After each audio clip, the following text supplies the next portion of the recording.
Hello friends and welcome to View and Review. I am your host, the king of multimedia, the one and the only, the greatest of all time. Anyways, I'm here to talk about my movies, the movies that I've been watching this week. And I'm talking about a couple of albums, records, CDs, whatever you guys want to call it, that are playing on my iPod constantly. And I'm going to be talking about Julianne. Julia Ann is the porn star of the week. She is amazing. Born in 1969. She is a hot-ass MILF. I recommend her. You guys, I'm in love with her tits. She's really, really hot. As far as DVDs are concerned, I am going to start with one called The Perfect Age of Rock and Roll.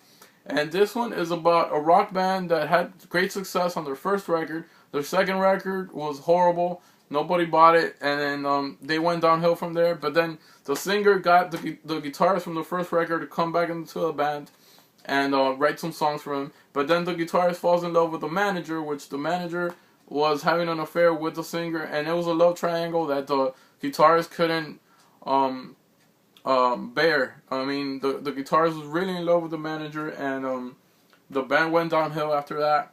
And it's called The Perfect Age of Rock and Roll because 27 is the age where a lot of rockers die, including Jimi Hendrix, Kurt Cobain, Jim Morrison, Janis Joplin, the dude from AC/DC, Amy Winehouse. Like everyone doesn't rock and dies. They mostly are gonna die at age 27. So someone in the band dies at age 27 in this film. The movie wasn't too bad. It's a little cheesy, but you know, it's very independent, but it was very well filmed. It wasn't too bad. They're staying away from shit stains. This is not gonna get a shit stain. It'll get like a one star, 2.5 stars. Yeah, I'll say 2 stars because I don't want to be too mean on it. It was directed by Scott Rosenbaum, and here you go. It's pretty good. It's not a great movie, but it was good. It's called The Age of Rock and Roll. The next one I'm gonna talk about is a remake called A Last House on the Left, and this was directed by Wes Craven, the original one. This was not directed by Wes Craven. This was produced by Wes Craven, but it's a total failure. I do not like it. I do not approve of this junk. I hate remakes.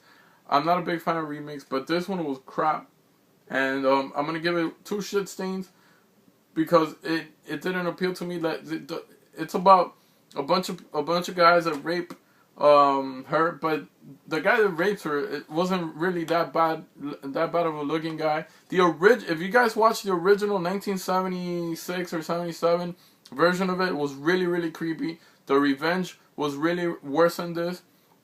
Everything was more graphic. I mean, it was cheaply made back then, so I guess it needed a remake. But I do not agree with this. It wasn't scary, and Wes Craven, I don't know why you let people remake your classics. The Last House on the Left, I do not recommend it to anybody. Stay away from this. It wasn't scary. The dudes were, I mean, like I can't believe they should have casted uglier guys to go after that girl. Another one that I didn't like it's called Bruno. I didn't enjoy this. He tries to be really funny on this, and he wasn't. And what it is about this gay guy that wants to come to the United States and become a celebrity, and he tries his best to become a celebrity. It's not working out for him, so he tries anything possible to become a celebrity. It's a lot of people say it's better than Borat. I don't think it's better than Borat. Borat was a lot better than this. And Sacha Baron Cohen, I hope he never does another Bruno movie again. It was really, really bad. I'm going to talk about horror, a trilogy. And it's one of my favorite trilogies of modern horror right about now. I'm saying modern because it was made in 2006, 2008, and 2009. And it's called Feast. Feast 2, Sloppy Seconds, and Feast 3, the Happy Finish. Part 1 was amazing. Part 1 was really, really good.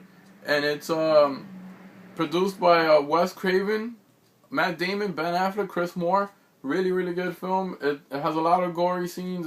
It's funny. It's everything a horror movie should be.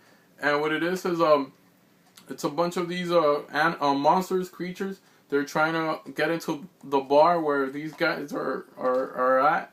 So the humans are boarding up the walls and the windows and trying to escape these monsters that come and try to eat them. And it's very entertaining and very fun to watch. Part one was the best. Part 2 and 3 were good. They weren't as good as part 1 was, but it was really good. And these two, you guys gotta, like, if you buy part 2, you're gonna have to get part 3 because it's a continuous thing. Sort of like what they did with Back to the Future, that they had Back to the Future 1 and then 2 and 3 are together. This is more or less the same. Feast is on his own, but returning characters will come back in part 2 and 3. So it's all continuous. Part 2 and 3 were good. They're a lot cheesier and they try to be a little funnier. It wasn't as good as part 1 again, but I like what Dimension Extreme is doing with them. They all had the same director, and they're a very awesome trilogy. I really liked it. I'm gonna give Feast 1, I'm gonna give 3 stars, and Feast 2 and 3 2.5 stars, just because they weren't as good as part 1. Then I'm gonna be talking about a 1984 horror movie called The Hitcher. This is the original. However, I did not like this. It made no sense. It's about this young guy finds this old guy asking for a ride, and it's pouring rain. So young guy feels bad for the old guy, but it turns out it has no plot. It has no meaning. The old guy just makes the guy's life miserable. And I believe the old guy is gay or something because he never kills him, and then he stalks him, and then he follows him all over. And I don't know why him. So it's kind of like, why are you following me? Why are you after me? There's no plot, there's no sense to it, no reason behind it. It was made in 1984, and I don't usually say this about 1984 horror movies or originals, but I wasn't a big fan of this. The action and the horror wasn't there for me.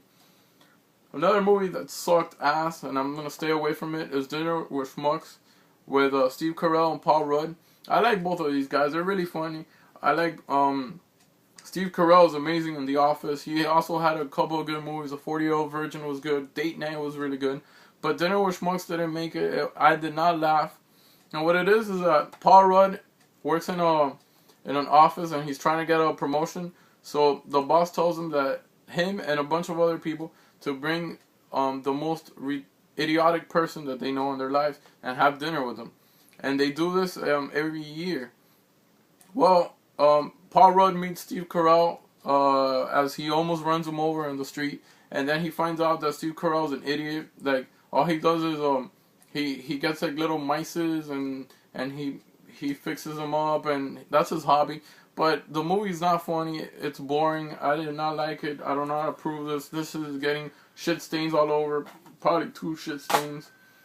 I'm probably throwing that one away. So if you guys want it, let me know. Then I watched the Tracey Fragments with Ellen Page. She's one of my favorite female actresses. And this is another independent movie that she made. She's always making these independent movies. She's really good. This one's directed by Bruce McDonald. And I love the way they filmed it. They had a bunch of different puzzle a bunch of different views of the camera, and it all ties in. It's one of those movies that you're like, what the fuck? What the hell's going on? Well, she's a rebel. She leaves her house and she takes a walk with her brother, which she trains to be. She trains the little brother to be like her dog, and you see the little kid barking and crawling and trying to be like a little dog. It's weird, but it was good. Then it all ties in the end. I don't want to spoil it for you guys, but I recommend this. I give it a 2-star. No, to my luck, I didn't see too many great movies. I'm gonna be talking about a couple of albums, records, CDs, whatever you guys want to call it, that are playing on my iPod. One of them is called Single Sorrow from AFI. Has great songs, 56 minutes of great music. I really recommend this album. AFI is one of my favorite bands, and this CD, a lot of people called them sellouts when they made Single Sorrow and they made Girls Not Grey, because they went from punk to like a weird kind of rock that has no, I don't even know, glam rock, I don't know what it is, but they kind of sold out. Their music is totally different. This is their 6th record, and it was by DreamWorks. It has a lot of good songs like The Leaving Song Part 2. It has Dancing Through Sunday, Death of Season, Silver and Cold, Girls Not Grey. A lot of good songs are in this CD, and it was really good. When it first came out, I didn't like it at all because I was more into the AFI punk. But it grew on me, and it's a really good CD. I've been playing it on my iPod nonstop. Another one's called Godsmack, the self-titled one. And this one is 50 minutes of pure hard, heavy rock. And Sully Erna, You're a Genius. A lot of my friends don't like Godsmack, but I do like Godsmack. It has awesome songs like Moon Baby, Keep Away, Voodoo, Bad Religion. It has Whatever, their most popular song to date. And this record sold over 4 million copies, so it can't be that bad. It's really, really good. I've been listening to a bunch of songs from this CD, and I do respect Godsmack for what they've done. A lot of controversy happened with this CD because it has a lot of profanity in it, and they never put a parental sticker on it. And Walmart and Kmart took it off the market for a while, but it did not affect the sales because it sold 4 million copies. And then when they got in trouble for not putting the parental advisory sticker, they finally put it, and now everything's back to normal. So Godsmack is really good. So yeah, I'd like to talk about versus this week. I have baseball versus football. Which one is better? I don't know. You guys decide. You tell me which one's better, baseball or football. They're both equally good. Baseball, the first baseball game was recorded in 1846. And it was in New Jersey, and I've always liked baseball. I grew up on baseball. I played baseball. My favorite team is the New York Mets, and I really, really liked baseball ever since I was a child. But now football, I've been watching more football now. So which one is better? Right about now, to me, football is better. They both have equally famous teams. Baseball has the Yankees. They got the Red Sox. They got the Cubs, the Braves. Football has the Cowboys, the 49ers, the Patriots, the Green Bay Packers, the Miami Dolphins. They have a lot of popular teams as well. But football has the Super Bowl, which is the most watched TV program in the United States today. So I would say football has the edge on baseball right about now, but baseball is really good too, really good sport. A lot of people watch it. The problem with baseball is it has too many games, 164 games. That's a lot of games in a season. I just think football over baseball for now. And that's it. Let me go quick through this. Perfect Age of Rock and Roll, not a bad movie. It's okay. Last House on the Left remake sucks. The original's way better. Stay away from that. Bruno, they try too hard. It is not funny. Stay away from Bruno. Especially, it's pretty gross at some points. Then you got the Feast Trilogy. Awesome, awesome, awesome. Watch it. Really good. Fun. The Hitcher, the original. Not a big fan of that. Shit stains, more shit stains. This is crap. Dinner with Schmucks. Crap. Then you got the Tracey Fragments is pretty good. So until next time, this is my DVD update and reviews. So I hope you enjoyed the view and review this week. I am your host, the King of Multimedia. I'll see you guys next time.